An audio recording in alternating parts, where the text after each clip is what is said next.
আপনি কি জানেন কনডেন্সড মিল্ক বা ঘন দুধ তৈরির প্রক্রিয়াটা কতটা যত্নের সাথে ফ্যাক্টরিতে সম্পন্ন হয়?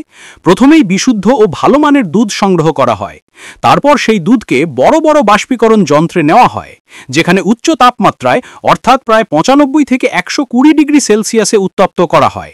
এই উত্তাপে দুধের প্রায় 60% জলীয় অংশ বাষ্প হয়ে উড়ে যায়, ফলে দুধটি ঘন হয়ে যায় এবং পুষ্টিমানও আরও বৃদ্ধি পায়। এরপর শুরু হয় দ্বিতীয় ধাপ, যেখানে এই ঘন দুধে যোগ করা হয় নির্দিষ্ট পরিমাণ চিনি। চিনি সম্পূর্ণ দ্রবীভূত না হওয়া পর্যন্ত এই মিশ্রণটি ক্রমাগত নাড়ানো হয়। এতে দুধের ঘনত্ব ও মিষ্টতার সঠিক ভারসাম্য তৈরি হয় এবং একই সাথে এটি দীর্ঘদিন সংরক্ষণযোগ্য হয়। যখন মিশ্রণটি ঠিকভাবে ঘন ও মসৃণ হয়ে যায়, তখন সেটিকে ঠান্ডা করা হয়। ঠান্ডা করার পর কনডেন্সড মিল্ক টিন বা বিশেষ প্যাকেটে ভরে সিল করা হয়, যেন তা দীর্ঘদিন সতেজ থাকে। এরপর তার লেবেল লাগিয়ে বাজারজাত করা হয়।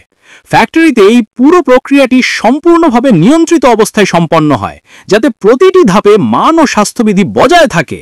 এইভাবেই আমরা পাই বাজারে পাওয়া মিষ্টি ও ঘন কনডেন্সড মিল্ক, যা ব্যবহার করা হয় চা, কফি, মিষ্টান্ন এবং বিভিন্ন খাবারের স্বাদ বাড়ানোর জন্য।